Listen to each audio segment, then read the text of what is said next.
जय हिंद दोस्तों, welcome to SSB world.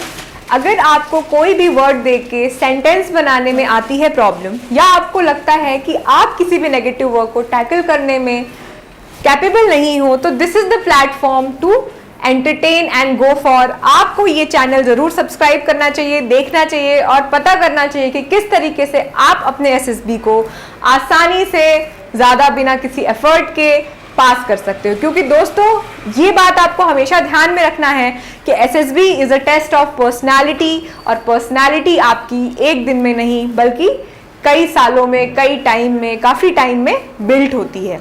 तो इसलिए आपको ये channel regularly, continuously, with proper and pure dedication follow करना है, देखते रहना है, ताकि आप अपने एसएसबी से डरे नहीं बल्कि उसका डटकर सामना करें। तो आइए आज हम देखते हैं वर्ड एसोसिएशन टेस्ट, जो कि आपके एक साइकोलॉजी का पार्ट है।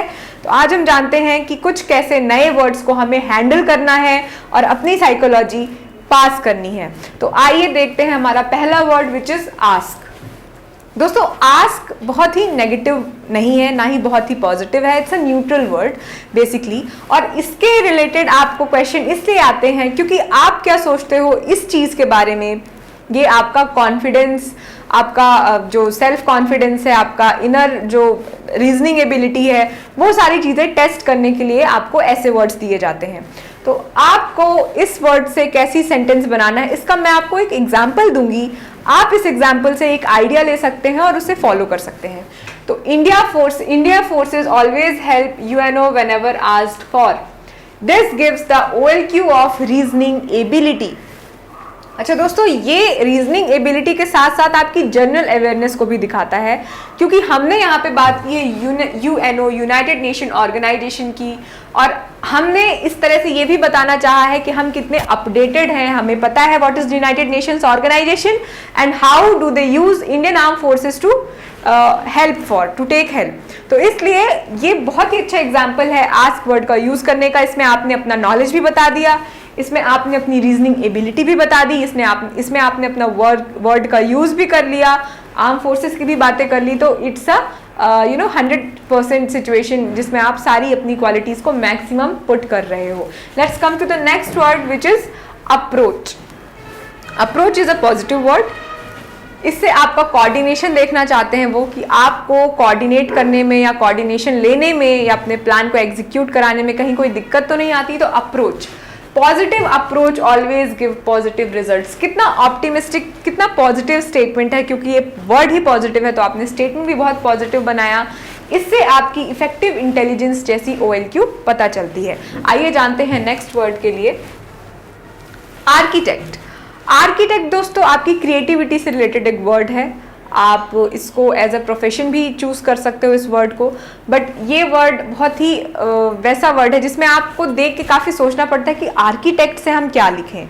जैसे सपोज किसी प्लैनेट का नाम आ जाए या कुछ ऐसा आ जाए जिसके बारे में आप बहुत कुछ खास ओपिनियन नहीं रखते हो, तो ये उन वर्ड्स की कैटेगरी में आता है। अब देखो आर्किटेक्ट से आपने क्या बनाया, architecture is the game of imagination. कितना सही सेंटेंस बना। आपको ये लगा होगा एक पल में इस वर्ड के फ्लैश होते ही कि हम आर्किटेक्ट में क्या लिखेंगे, हमारी नहीं फील्ड से रिलेटेड है, ना ही हमें पता है कि आर्किटेक्ट को कैसे यूज करना है। बट देखिए इसमें हमने अपना इफेक्टिव इंटेलिजेंस OLQ लगाया, जिसमें हमने ये पता कर लिया तुरंत कि आर्किटेक्ट से हम क्या बना सकते हैं शब्द, सेंटेंस, और जो कि था architecture is the game of imagination. क्योंकि हमें पता है कि समहाउ इमेजिनेशन और क्रिएटिविटी आपके आर्किटेक्चर में जुड़ी हुई होती हैं, तो इसलिए हमने ऐसा स्टेटमेंट बनाया।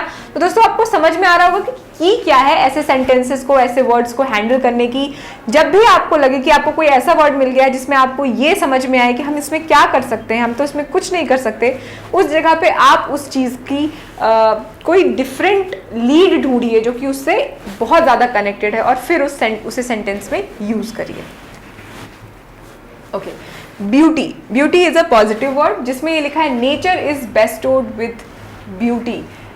पावर ऑफ एक्सप्रेशन, इसमें आपको लग रहा होगा कि पावर ऑफ एक्सप्रेशन कैसे इसकी OLQ है, क्योंकि हमने यहाँ पे बेस्टोड वर्ड यूज किया है, और हम ये भी बता रहे हैं कि nature is the way of communication which is a deep meaning hidden inside this statement. इसलिए मैंने इस स्टेटमेंट से पावर ऑफ एक्सप्रेशन का OLQ निकाला है।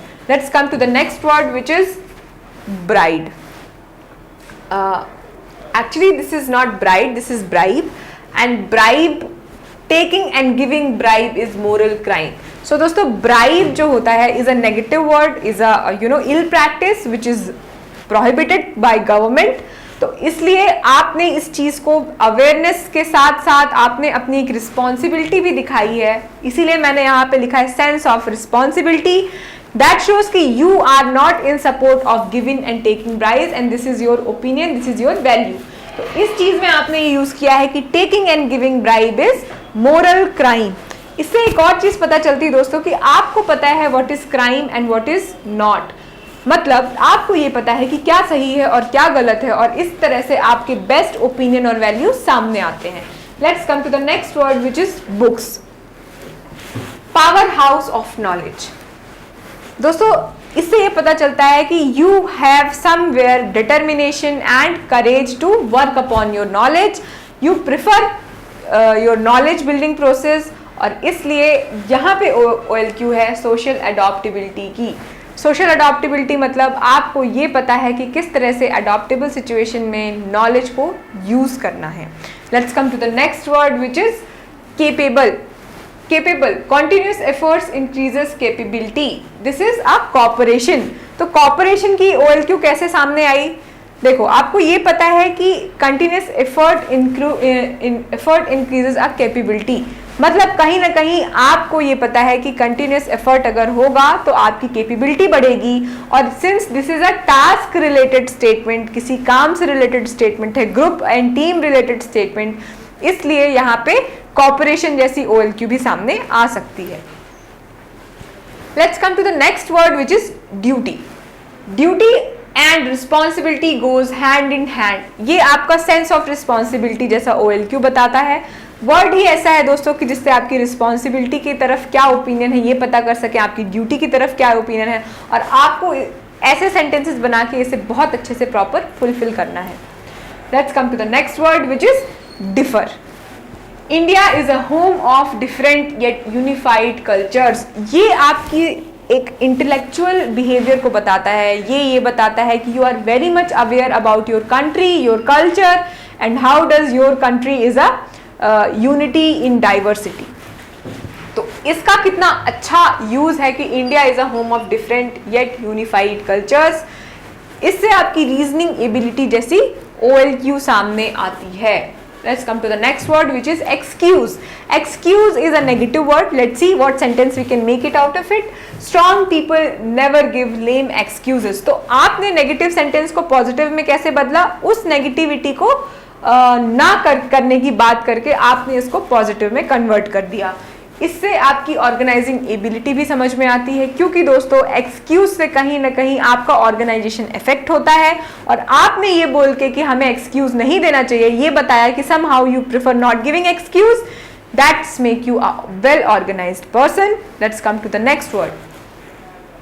Okay, so this is it friends. ये थी हमारी 10 सीरीज जो बैट की उनकी सेंटेंस मेकिंग प्रोसेस. और आपको ये जितने ज़्यादा आप प्रैक्टिस करोगे आपको उतना ही समझ में आएगा कि किस तरह से हमें वैट को हैंडल करना है, किस तरह से हमें वैट को एक वर्स्ट सिचुएशन से बेस्ट सिचुएशन की तरफ लीड करना है. और इन्हीं चीज़ों से आपको ये समझ में आएगा कि किस तरह से आप अपनी OLQs को ज़्यादा से ज़्यादा सामने दिखा सकते हो, सामने बता सकते हो. तो दोस्तों उम्मीद है कि आपको मेरे इस चैनल से काफ़ी कुछ हेल्प मिल रही होगी. प्रैक्टिस कर रहे होगे आप, और ज़्यादा से ज़्यादा प्रैक्टिस करने के लिए हमारे इस प्लेटफॉर्म से जुड़े रहना बहुत ज़रूरी है. तो इसीलिए मिलते हैं आपसे जल्द ही. सी यू सून. जय हिंद.